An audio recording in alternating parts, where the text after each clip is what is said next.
Ladies and gentlemen, welcome to Half and Half. Sean, we don't have an intro yet. Yeah, I didn't think we had an intro yet. No. Well, to make quick introductions, I'm Blu-Shell Sean. And I'm Wolverine, and we want to personally thank you for watching our very first episode. Now, what is Half and Half, you ask? Well, I'll just give it to you a thumbnail. If it's a title or a franchise of a movie and a game, it's not safe from us. Whether it be from our childhood or a new release, we're going to review the movie and the video game simultaneously. And what a best way to start off a new show than by reviewing an old classic. Scooby-Doo and the Cyber Chase. No, yeah, Cyber Chase. I'll be right back.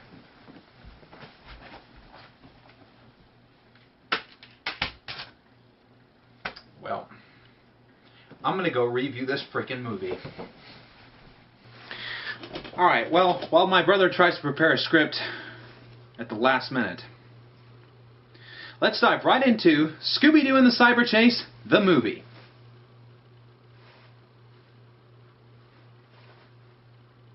Zoinks indeed. So we begin with Dr. Wily and his lab assistants working on their latest robot master when suddenly the computer haywires and the virus is spewed forth into our world.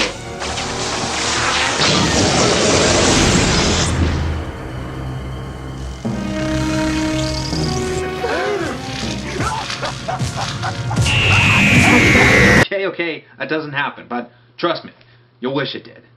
Next, we see our favorite crime-solving gang heading over to see their friend Eric at university, one of the lab assistants we saw in the previous scene.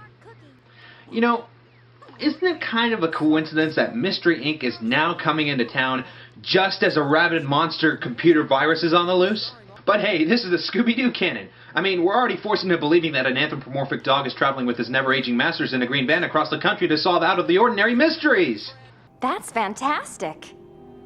It was, until the laser beamed a monster into our world last night. A monster?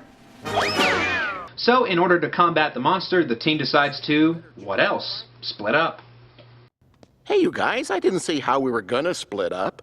Like, do we ever do it any other way? Okay, give the writers some credit for being insanely self-aware of the repetition of this series. You'll pay for this. So, what did you really expect to happen? Daphne, Velma, and Fred find the virus, they chase him away, and Shaggy and Scooby are in the cafeteria stuffing their faces.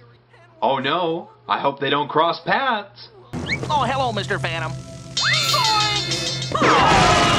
And now we segue to one of the major problems of this film. Let's see if you can watch these clips and figure what the problem is. Where are you? We need some help from you now.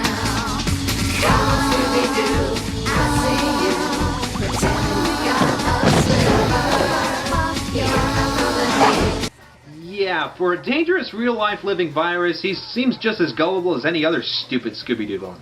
But hey, I want to give the writers some slack. This was 2001. Technology wasn't as good back then.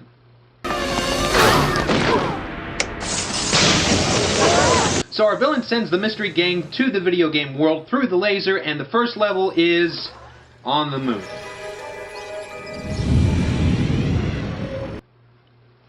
At least they beat Spy Kids to it. You know, getting beamed into cyberspace might not be such a bad thing. Maybe if we play along, we can find out who created this virus. Right. Maybe we can find some clues. Remember what Eric said? We need to find the box of Scooby Snacks. Daphne.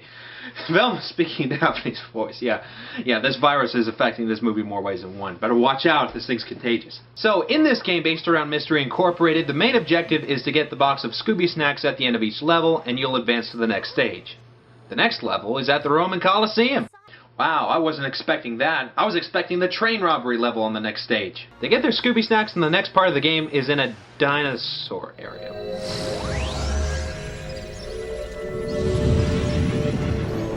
Am I watching Scooby-Doo or Putt-Putt travels through time?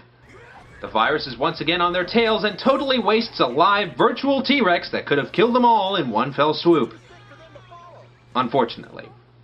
So now the gang has to retreat to a nearby cave and collect their thoughts. But wait! Like if we don't get out of here soon, we're all going to be firewood. What are you talking about, Shaggy? Volcano. Volcano? Oh, great! Ah, great, the volcano's... Honey, the volcano's dripping again. I'm gonna go plug it up.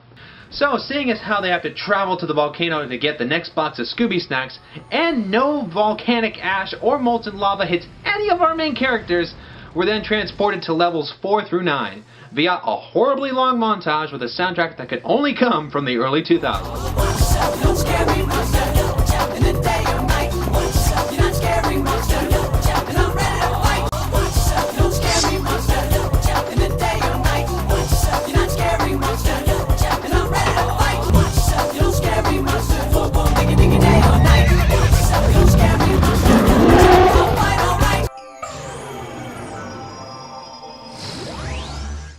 And finally, we're at the last level.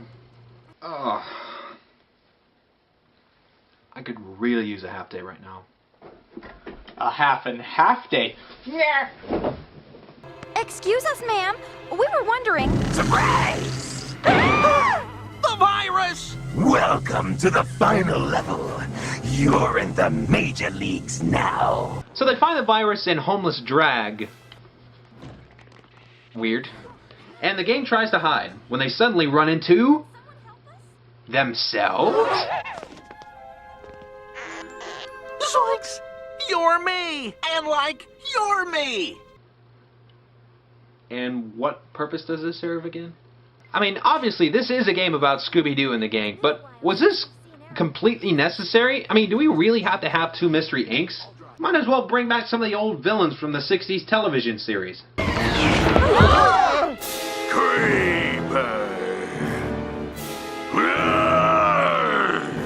No way. No way. I mean, wow! The Creeper, Gator Ghoul, the Tar Monster, Cat Thing, and Iron Face riding to the shore on 2 sharks, mind you. This is amazing. Please, I beg of you, please don't try to screw this up. Let us show you how easy it is! Oh, they're just as gullible as ever. Okay, alright, I can understand if many, if not all, of these villains were eventually thwarted in real life. But there's absolutely no way that you can tell me that the old villains here are just as dumb as ever. Oh, but they are. Just watch. The Creeper's suddenly photogenic, Bagheera is afraid of Carousel, Slow as Molasses here turns into cotton candy, Iron Face is waxed up, and Gator Ghoul has a certain soft spot for deadly roller coasters.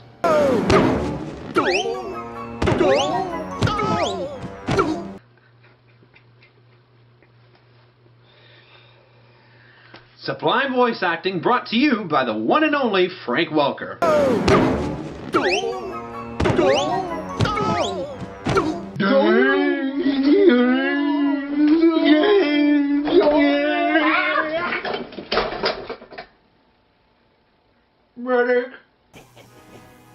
So the real live team takes care of the old villains, gets to the arcade, grabs the Scooby Snacks, and the virus suddenly dies? Yeah, isn't that a bit weird? I can understand the older villains dying in the game since Mystery Inc. just won, but how do they know that defeating the game would completely erase the Phantom? Oh right, I forgot, this was 2001 technology. My mistake. So the gang gets back to the real world, they find out Bill created the virus, and they arrest him. The prize would have been all mine if it wasn't for... Us meddling kids!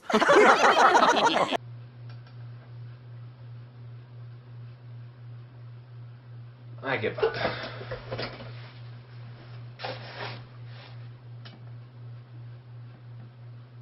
Just go to Sean. Just go. Alright guys, let's begin with Scooby-Doo and the Cyber Chase. Yes. Yeah. Scooby-Doo and the Cyber Chase. Yeah. So at first glance, the main menu isn't anything great, but not terrible. It's the cover of the game with the theme in the background. Which is a lot to say, seeing as the game has the actual theme song, but the movie doesn't. Anyways, the game starts on an opening scene laying out the plot, because it is, in fact, different from the movie's plot. The basis is that the gang finally gets their own game, but the virus messes it up.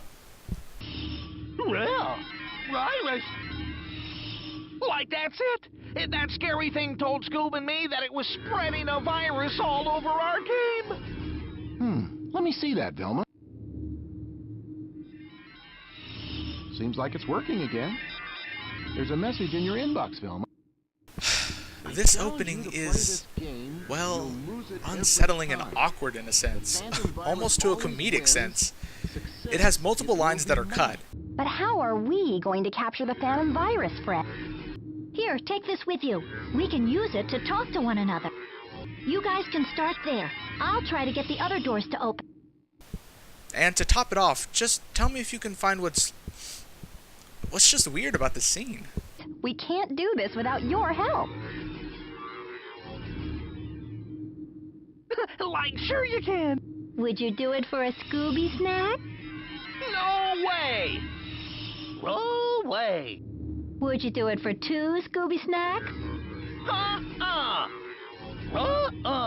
The cuts and silences between dialogue is awkward slow. I could have risked losing your attention in that one cut. Not to say that your attention is short or anything. Hey, the game's starting. Saving your game is always a good idea when there's a phantom virus around. Come and see me. Okay, so all their funding for audio went to that opening scene. That's good. That's good. At least it's better quality than our video. Oh. The selection room's alright. A nifty design, and you walk over the circles to go to the world you want. So, let's jump into the first level, Japan. First thing in the game, you get dialogue that you have to manually move along. But hey, it's the beginning instructional stuff. No harm. Well, controls are okay. It seems like the directions are pretty... What? Oh, sorry, I gotta take this. Hey, Scooby, those Scooby snacks sure look good. Save some for me. What a helpful hint. Yes, okay, okay. Man, those are... Oh my goodness, really? You know, you really don't need to tell the player something every 3 seconds.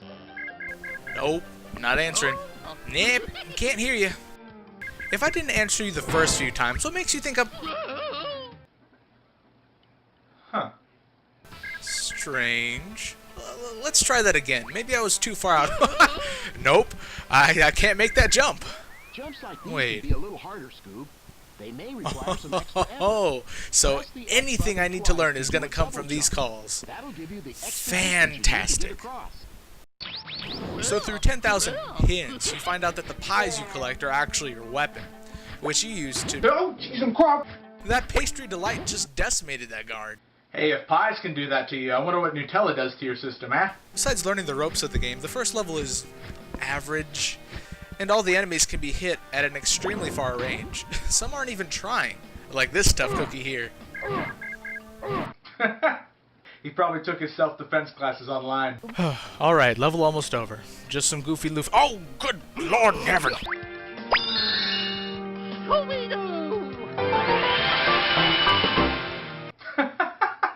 What's with the exiting victory theme? I guess we're going 1920s ragtime. We have no choice. The area following is Rome, where we see Shaggy having his go at the game. It's here where you really see the controls jumping flaw. You either jump too far, or you get cut short if you change directions in midair. It's not as bad as it could be, but it's not good in the slightest. Now, the Rome boss is something I actually have to talk about. It's not the difficulty or even the lack of detail, but something about fighting a lion in a coliseum with a 3-hit health bar while dodging ads. Don't you think that's just a tiny bit Bandicoot, familiar? Sounds like the frogs from Castle Crashers. This boss is decently amusing, at least. The skeletons throw spears, and the lion comes out, and you fight him until he gets tired and lets you throw one of your Destructo pies at him.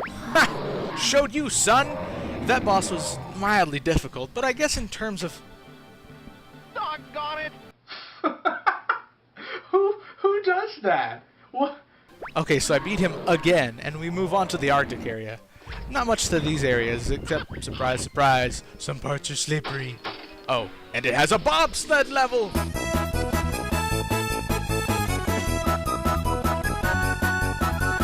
The Arctic boss is the virus riding a polar bear. You're Shaggy, dealing them pastry justice as best you can on this slippery platform. Look at Shaggy, simply trying to keep balance. He looks ridiculously chaotic. With his slipping cycle and the ice theme combined, my mind is suddenly teeming with references.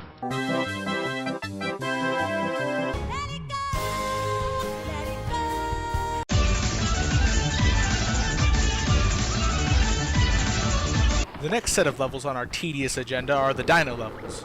Oh, it's the dinosaur from Ape Escape! Oh, I see. Spike can get a free trip, but Scoobs can't? I see how you play, Littlefoot. I see. Alright, folks, we're at the boss for the dino level. What could it possibly be? Sheepman! Naturally, it's a T-Rex. This boss would be kind of fun if I didn't move as slow as I do in the selection room. Ugh, how am I supposed to dodge after that? Gosh! Oh, you have to jump to dodge the roar. The following area is city-themed, with skateboarding, guards, and special guest appearance from the Scout. Hey, Knucklehead, you ain't gonna win. The next area is Egypt, which can only be described like this.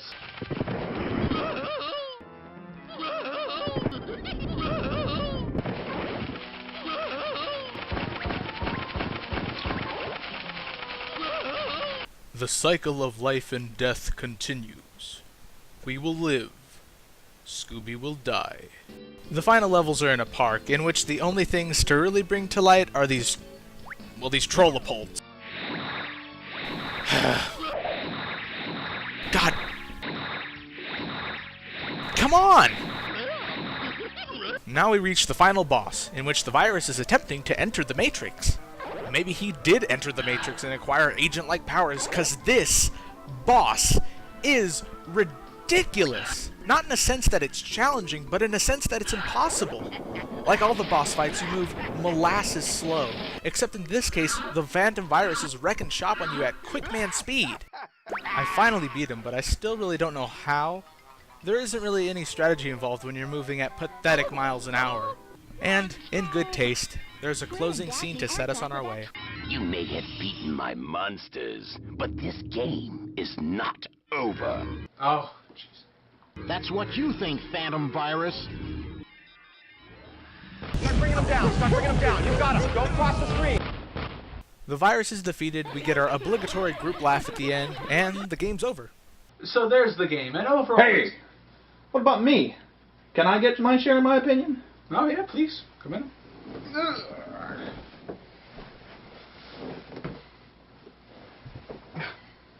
Let go. Let go your pipe. Let go your pipe. So what did you think of the movie? Okay. I mean, it's not unlike any other direct-to-video Scooby-Doo release, but it was kind of cool seeing the old villains back. But remember, we were in the cyber world. You can do anything in the cyber world. Well, most everything. They really don't take advantage of the new opportunities that the cyber world and the internet have to offer. So, the cyber villains are just as gullible, laughable, and idiotic as the real-life or cartoon versions of their counterparts. The original gang's okay. I mean, they're nothing special. And overall, besides the pretty good voice acting and the, as always, formulaic writing, this is a pretty good watch for kids, but it just hasn't worn off well. Really? No. Huh. Well, game-wise, it's almost the opposite. As much as I bashed it, it was a little bit more than decent. I mean, yeah, besides the wonky controls and the mid-air jumps and the inevitable knockback deaths, you still got some variety from the game designs and the levels, and even the voice actors seem like they really tried. So, it more than balances it out. I would say at least give the game a try. Well, that's it for this virus, but don't forget to like and comment on our video, as well as share and subscribe to our YouTube channel. And most importantly, come back sometime for your healthy dose of half and half.